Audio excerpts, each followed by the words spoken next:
We're going from port to port in these beautiful places, and you just don't associate that with violence and death. And unfortunately, it doesn't happen very often, but unfortunately, in this case, it appears that that's highly likely. A Virginia couple set sail for what was supposed to be a dream retirement. But that seemingly peaceful bliss turns into terror as police say the couple is feared dead after 3 escaped prisoners hijacked their boat. According to the family of Kathy Brandel and Ralph Hendry, the couple was spending their retirement days aboard their boat named Simplicity. The family says they spent summers in New England and were embracing the warmth of the Caribbean winters. The couple were last seen by their boating neighbor at a dock in Grenada on February 18th. That next morning, the neighbor told authorities the couple and their boat were gone. And the events that would happen next have left a family devastated and searching for answers. According to police, 3 escaped prisoners allegedly stole the couple's boat. Simplicity was later found 80 miles away,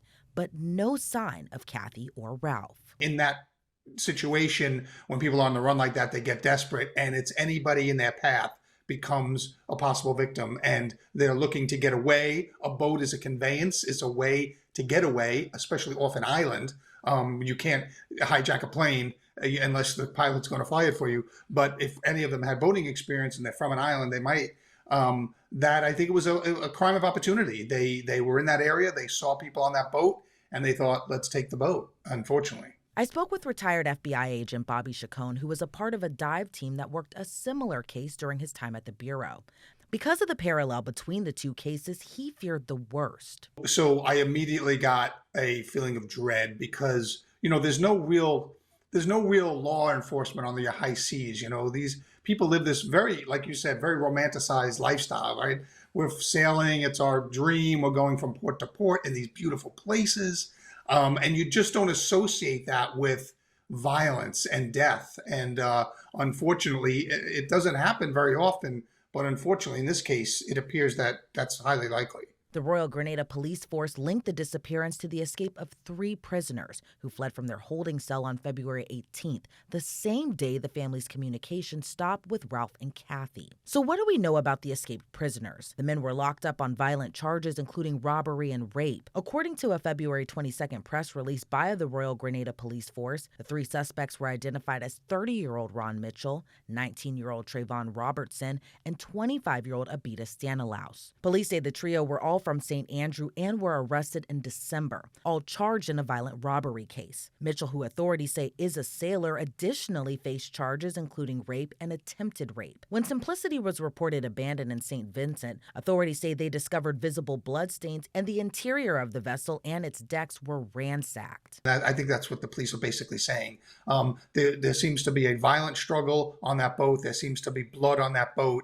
If they were alive in any way, the 3 people that were responsible for this struggle are in custody again. They were rearrested, so they're not holding them hostage. If they were able to make themselves known, to appear, to say, here we are, we were beaten up or we were assaulted, they would have done so by now. At this time, it's unclear the events that happened, but Chacon explains it may have been a crime of opportunity. I think they either took the boat initially, but I think that after a struggle, because they weren't going to let the boat go without a struggle, I guess, and or the second possibility is they had those people sail them to a location and then a violent struggle took place. I think the second scenario is probably the likelier one.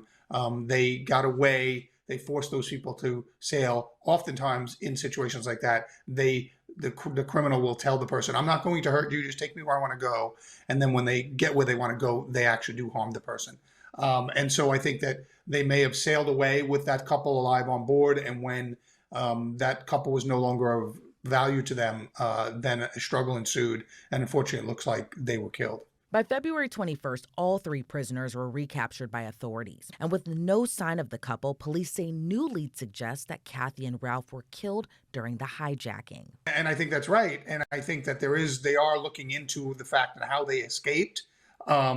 And whether or not there was police corruption at the jail involved, and maybe they paid somebody to allow them to get out of that prison. Of course, all of that is no consolation to the victims and their families and loved ones. But yeah, I think that a thorough investigation has to be made in how they got out, and then why if they chose this boat. I believe it was just an opportunity factor. But I think they also need to know where that boat, we know where the boat started when they were last seen on that boat, and we know where the boat ended up. I think they need to draw a line on a nautical chart and see what the depths of those waters are and start to conduct a search with sonar and with divers to maybe look for their bodies on the bottom. While the couple are presumed dead, authorities say they will continue the search for them. But here's what else we know about Kathy Brandel and Ralph Hendry. According to their family, the two have been married for nearly 30 years. They were seasoned sailors and even sold their home a decade ago to live aboard the vessel full time. Kathy and Ralph were a part of a tight-knit blended family that would travel together. And just last year, Kathy had recently become a first-time grandmother. In a joint statement sent to Law&Crime, Kathy's son Nick and Ralph's son Brian wrote in part, "Ralph and Kathy lived a life that most of us can only dream of, sailing the eastern coast of the United States, living on their home simplicity, making friends with everyone they encountered, singing, dancing, and laughing with friends and family." That's who Ralph and Kathy were, and that's how they will be remembered in our hearts. We are grateful to have been raised by the strongest people that we will ever know, and we hope that we can follow in their footsteps and strive to be even half as wonderful as them. While the end of their life may have been dark, they brought light. And that light will never be extinguished from the hearts and minds of the people who knew, loved, and cared so deeply about them. We are ever hopeful that justice will be served. The family says the day the abandoned Simplicity was discovered was Kathy's 71st birthday. Kathy's son Nick said his mother and stepfather had been planning the trip, which would have been their first cruise of the Caribbean, for years, and were taking every single precaution to ensure their safety. I think it's unfortunate. I think they probably did everything they could do, and it's still, this is the end. It doesn't happen often. This should not be seen as a common occurrence in this lifestyle. There are plenty of people that do this and do it for their entire lives. But I think that cameras now on board. We have internet cameras in our homes, most of us now. If you have the ability to have internet cameras on. Now, I don't know, a lot of times when you're out at sea, whether or not you can get a signal. We all know those problems. But I would say have cameras all over your boat. Even if you're at a marina, even if you're living a shoreside, have cameras that are going to monitor everything. Unfortunately, cameras help somebody like me that's looking at the crime after the fact. It may not help you, during the commission of the crime, unfortunately. But before the commission of a crime, make sure you know the area, make sure your cabins are secure. But this is a lifestyle where you want to engage with the people, and by all accounts, and their family members have said, they were an engaging couple. They were friend makers. They had friends in every port, and they like to engage and be social.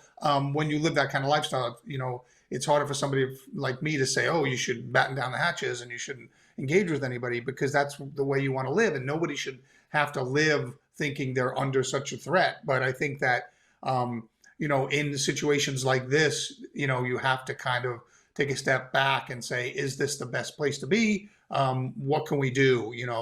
What can we do to protect ourselves? Chacon says authorities will have to narrow down the search area in hopes to find any trace of Kathy and Ralph. The seas, obviously 70% of the earth is covered by water. And so water is a vast, vast place. And so you have to narrow down the search area. So I would take the last point they were seen, and that neighbor that you mentioned earlier saw them on that boat, and then the boat was gone, and then where the boat was found. So you draw a line between those 2 points, and then anywhere along that line could be where they are, where they were tossed over the boat. Now, I've had cases where people were tossed over the boat, weighted down with an anchor or something like that, so they would stay at the bottom. Along that line, you want to run sonar, and you want to see if it's hopefully the depths. The depths of, if you're more than a couple of hundred feet of water, it makes it infinitely harder to do those types of searches. But if you're only in a couple of hundred feet of water, you can run sonar along that line, and you can see if you develop any potential targets that might be these individual victims. The family will continue their search for answers on what happened to the couple who were supposed to be peacefully living their dream golden years. Chacon explains it's devastating for it to end in tragedy. I think you're just as vulnerable on land as you are at sea. And so I think that people shouldn't take this as something that is endemic to this type of lifestyle. It's not. There are plenty of people living this lifestyle and do it safely for the rest of their lives. This is just, I think, an anomaly, an unfortunate anomaly. And this couple happened to be in the wrong place at the wrong time when these convicts escape prison and were looking for a place or a way to get off that island, and a boat is the perfect conveyance to get them off that island. I just hope that people understand this is not common in this area, in this type of lifestyle, and that this was a tragic situation that happened, and it's not something I think people should fear very much. People should always be concerned with their own safety and take steps, but I don't think it should prevent them from living a life, a dream life, if that's what they're so inclined. A GoFundMe page has been created to help Kathy and Ralph's family. In the joint statement sent by Kathy and Ralph's sons, they say they are still mourning the loss of their parents, but are remaining optimistic in the ongoing search. At this time, the 3 escaped prisoners have not been charged in the couple's disappearance. Reporting for Law&Crime, I'm Elizabeth Millner.